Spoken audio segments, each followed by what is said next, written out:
Subscribe कीजिए आपके अपने चैनल को, उसके बाद नोटिफिकेशन के लिए बेल आइकन दबाइए ताकि इसी तरह से आपको वीडियो प्राप्त होती रहे। धन्यवाद। हर हर महादेव, जय माता दी। प्रिय दर्शकों, कैसे हो आप लोग? उम्मीद करता हूँ कि आप अच्छे होंगे, स्वस्थ होंगे और खुशहाल ज़िंदगी जी रहे होंगे। और ये मैं हमेशा प्रभु से आपके लिए प्रार्थना भी करता हूँ, करनी भी चाहिए कि आप सब अच्छे हों, स्वस्थ हों, खुशहाल हों, आपका जीवन खुशहाली भरा हो, समृद्धि भरा हो, आपके जीवन में कोई कष्ट कोई परेशानी ना आए, यही हमारी कामना है। तो एपिसोड पसंद आए तो आप लाइक कर दीजिएगा, आपका धन्यवाद। तो आप सब्सक्राइब कर लीजिएगा ताकि इसी तरह से आपको वीडियो प्राप्त होती रहे। प्रश्न कोई भी हो निःशुल्क आप पूछ सकें, और अंक ज्योतिष, स्वपन ज्योतिष की भी अगर आप में रुचि है तो आप सब्सक्राइब अवश्य कर लीजिएगा। तो देखिए, आज प्रथम तो हम बातचीत ये करेंगे अंक ज्योतिष की। अंक ज्योतिष क्या है? ज्योतिष का ही एक भाग है, न्यूमरोलॉजी जिसे अंग्रेजी हम कहते हैं।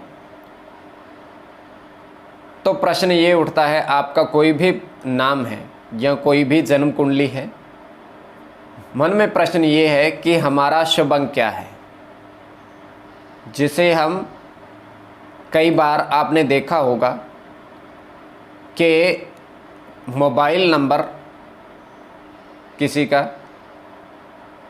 1 से या 2 से या 3 से होता है। मान लीजिए इसमें 3 ज़्यादा हो, 2 ज़्यादा हो, जिनका योग 2 है या 3 है या 5 है, कुछ भी है, वही वो दोपहिया वाहन या चौपहिया वाहन का अंक भी लेंगे।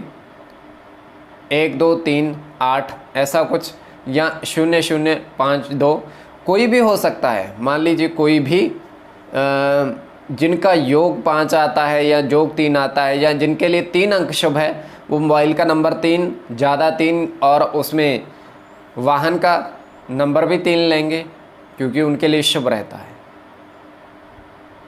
तो ये गणना होती है कि आप दोपहिया वाहन, चौपहिया वाहन या मोबाइल का नंबर, घर का नंबर, दुकान का नंबर वही लेंगे। और इसके लिए आपने देखा होगा थोड़ी ज़्यादा धनराशि भी वो खर्च करते हैं केवल अपने शुभ अंक के लिए, कि हमें ये शुभ अंक प्राप्त हो।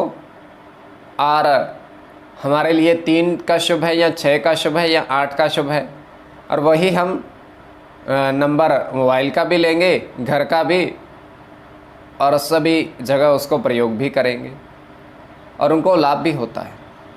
ये नहीं है कि लाभ नहीं होता। क्यों? अगर लाभ नहीं है तो वो क्यों लेंगे? तो कई बार ये जन्म कुंडली विश्लेषण से पूर्ण ज्ञान होता है कि आपका शुभ अंक जीवन पर्यंत एक, जिसे आप मान के चलो वो क्या है। किंतु दूसरी बात ये है कि जैसे मोबाइल का नंबर एक बार ले लिया उसके बाद बदलना नहीं होता है,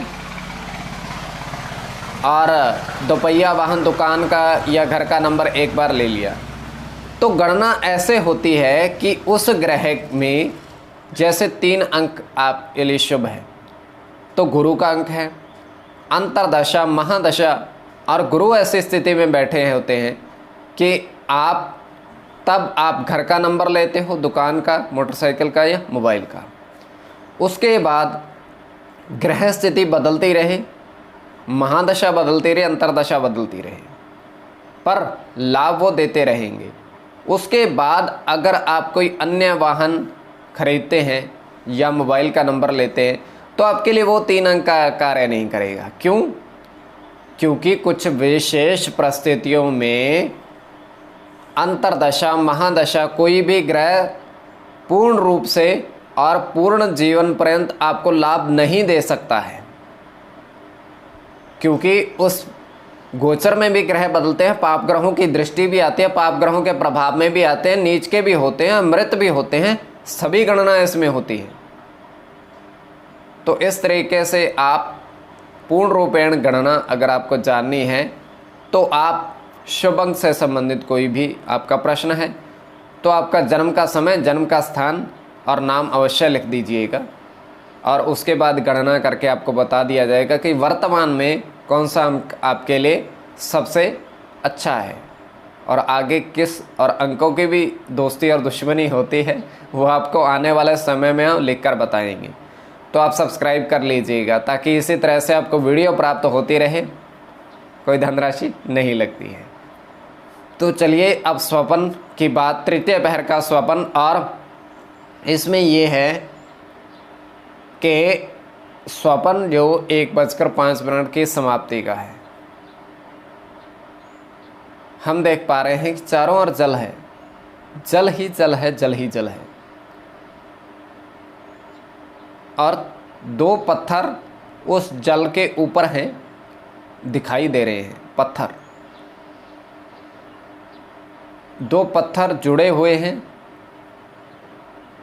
और उस पर क्रमशः 2 रुपये का सिक्का, एक आकृति बनी हुई है, शेषनाग की आकृति खुदी हुई है पत्थर पर। और वहाँ पर हमने देखा कि एक लड़का पानी में जाता है और दोनों पत्थरों को बाहर निकालता है, और दोनों पत्थर पर जैसे ही बाहर निकलते हैं वो सांप बन जाते हैं। दोनों पत्थर जुड़े हुए सांप बन जाते हैं और वो लड़का देखकर भाग जाता है। तो ये पूर्ण स्वप्न है हमारा। आगे आपकी दृष्टि के ऊपर, किस दृष्टि से देख रहे हो, सब्सक्राइब आप कर लीजिएगा। धन्यवाद।